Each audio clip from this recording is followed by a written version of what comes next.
Halo, selamat pagi. Saat ini Anda menyaksikan Berita Banten bersama saya Rusdi Maulana. Sejumlah informasi aktual dan menarik akan kami hadirkan untuk Anda. Dan berikut 3 berita utama pagi hari ini. Terpeleset bocah 7 tahun tenggelam di Kali Bedeng.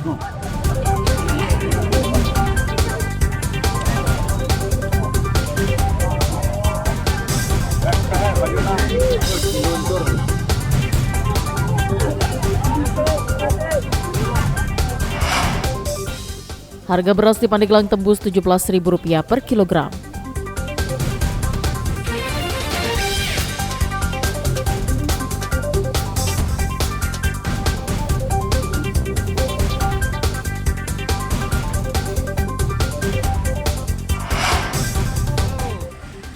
Jalan rusak, petugas berjibaku, surat dan kotak suara aman hingga ke PPK.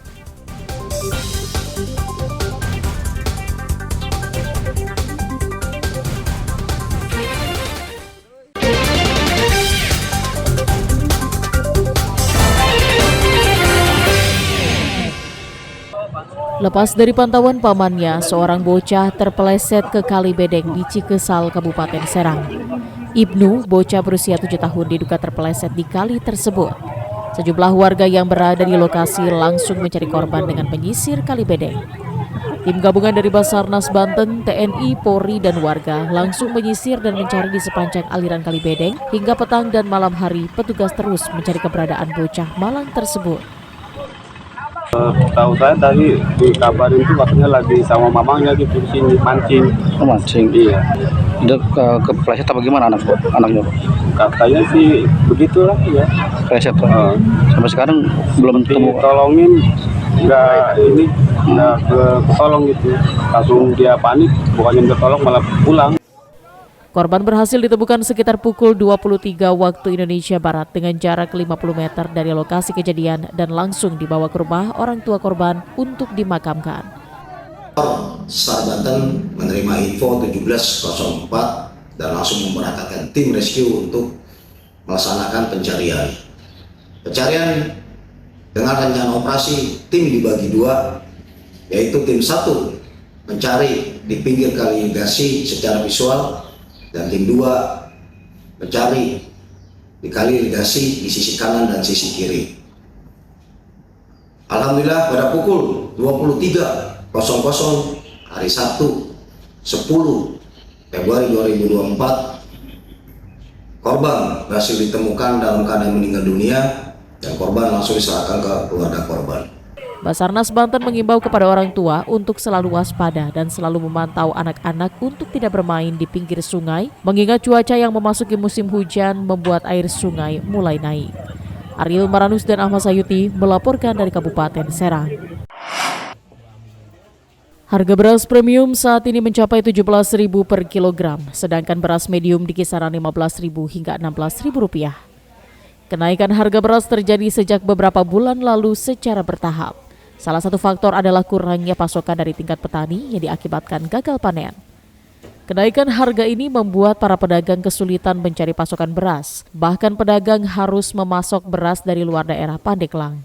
Edi, salah satu pedagang beras, mengatakan kenaikan harga ini merupakan kenaikan paling tinggi sepanjang dirinya menjadi penjual beras. Bahkan tidak sedikit pelanggannya kerap melayangkan protes, namun Edi tidak bisa berbuat apa-apa karena kenaikan harga itu sudah terjadi di tingkat pemasok. Kenaikan ini paling tinggi ya? Iya, tahun-tahun sepanjang saya dagang beras itu tahun ini paling mahal. Nah kalau biasanya kenaikannya sampai berapa? 11.000. Tahun di belakang itu. Sekarang nyampe 17.000 ya? Iya, paling mahal. Sekarang sampai 16.000.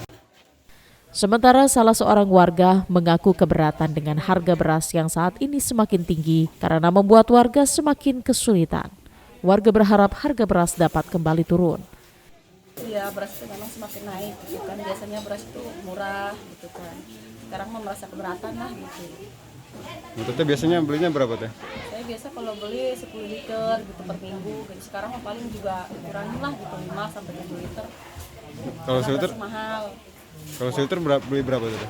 Biasanya waktu belum naik mah 10 sampai 11 ribu, sekarang nyampe 13-14. Meski banyak yang protes, namun warga tetap membeli beras meski harus mengurangi takarannya karena merupakan kebutuhan pokok. Namun warga lebih memilih membeli beras medium dibandingkan beras premium.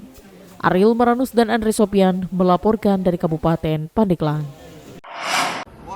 Sekitar 900 personil Polres Serang dikerahkan dalam pengamanan pemilihan umum 2024 yang akan berlangsung pada 14 Februari mendatang. Dalam pengamanan Pilpres dan Pileg ini, polisi juga mendapat bantuan personil TNI dari Kodim 0602 Serang sebanyak 141 orang. Untuk kerawanan TPS, Desa Warga Sara, Kecamatan Tirtayasa memiliki aspek geografis kerawanan yang cukup tinggi karena desa yang memiliki 4 TPS ini berada di Pulau Tunda dengan jarak tempuh sekitar 3 jam perjalanan menggunakan perahu. Di Polsek Cikandi dan di Polsek Keragilan. Jadi bukan di TPS, Bukan, jadi Brimob kita letakkan di lokasi-lokasi yang strategis. Jadi pergeserannya gampang untuk dipantau dan kegiatannya adalah melakukan patroli berskala besar di lokasi-lokasi yang ada di wilayah masing-masing. Sementara itu, ratusan anggota Polres Pandeglang mengikuti apel pergeseran pasukan yang akan mengamankan jalannya pemilu 2024 di wilayah hukum Polres Pandeglang. Sebanyak 884 anggota kepolisian beserta pasukan Brimob Polda Banten akan disebar di 3.759 tempat pemungutan suara.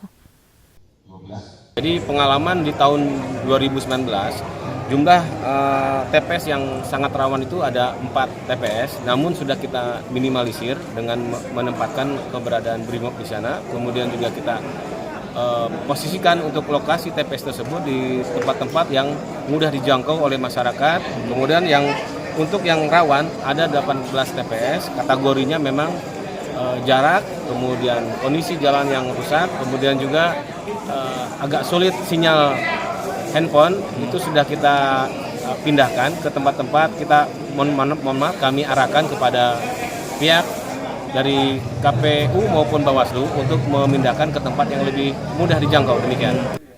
Ada 4 tempat pemungutan suara di Kabupaten Pandeglang yang dikategorikan sangat rawan, seperti rawan kriminal dan hal lainnya.